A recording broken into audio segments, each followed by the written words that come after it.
let me make sure that you understand I'm not here representing the NRA. I'm not even a member. Okay? Secondly, I'd like to say that in your opening statements, you commented specifically on my testimony, saying that basically it had nothing to do with this issue. And I had to chuckle because then I noticed you had Mr. Brady up here, who was hit not with an assault weapon but with a .22 caliber revolver. So getting beyond that, I didn't grow up in a house with guns. I don't hunt. I personally abhor hunting. But I was given a gun by a friend when I was 21 to carry in my purse for self-defense, and I was taught how to use it. A couple of years ago, my parents and I went to a cafeteria in Texas on a bright sunny day. We weren't in a dark alley where we weren't supposed to be. And as you all know the story, this madman drove his truck through the window, and he began shooting.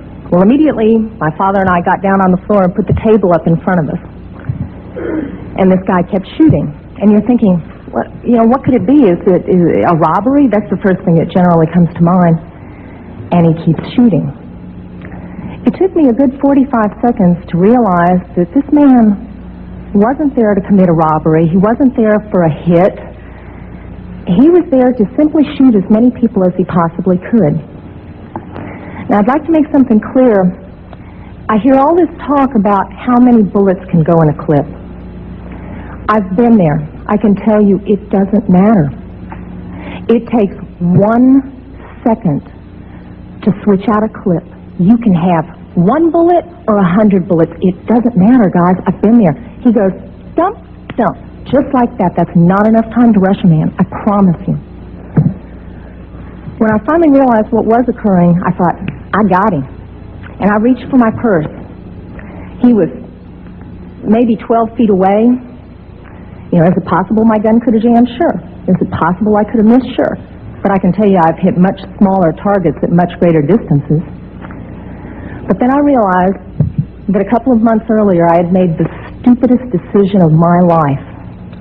I took my gun out of my purse and left it in my car.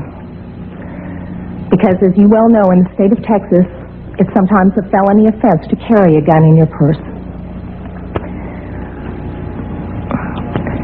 I can tell you that I'm not mad at the guy that did this. As he continued, it was obvious that he was a madman.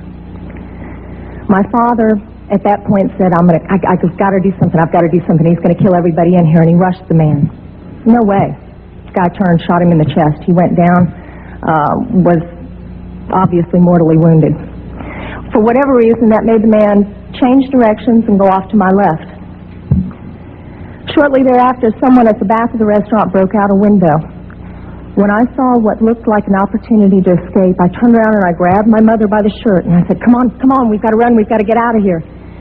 And then my feet grew wings and I was out the back window. As soon as I got out, I realized that my mother had not followed me out. And as I learned from the police officers, she had crawled over to where my father was and cradled him until the guy got back around her, put the gun to her head. She looked up at him, put her head down, and he pulled the trigger. My parents had just had their 47th wedding anniversary. She wasn't going anywhere. As I mentioned, I'm not really mad at the guy that did this, and I'm certainly not mad at the guns that did this. They didn't walk in there by themselves and pull their own triggers. The guy that did it was a lunatic. That's like being mad at a rabid dog.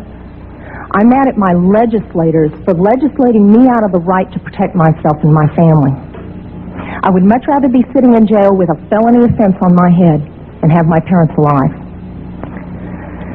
As far as these so-called assault weapons, you say that they don't have any defense use. You tell that to the guy that I saw on a videotape of the LA riots, standing up on his rooftop, protecting his property and his life from an entire mob with one of these so-called assault weapons. Tell me that he didn't have a legitimate self-defense use. Just one final statement. I've been sitting here getting more and more fed up with all of this talk about these pieces of machinery having no legitimate sporting purpose, no legitimate hunting purpose, People, that is not the point of the Second Amendment. The Second Amendment is not about duck hunting. And I know I'm not going to make very many friends saying this, but it's about our rights, all of our rights, to be able to protect ourselves from all of you guys up there.